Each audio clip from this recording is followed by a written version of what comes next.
In front of me is Chuwi HiPad Max, and today I would like to show you how you can change default apps. Begin by opening Play Store and installing your new defaults. I already did that, so I can go into Devices Settings right away. In Settings, click on Apps section, then scroll down and tap on Default Apps. So misclick.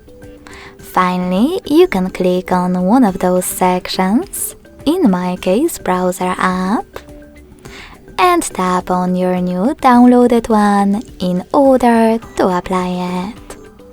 So when I do that, as you can see, my default app has changed.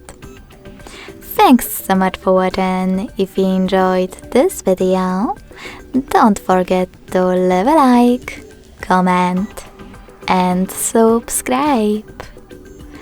Bye!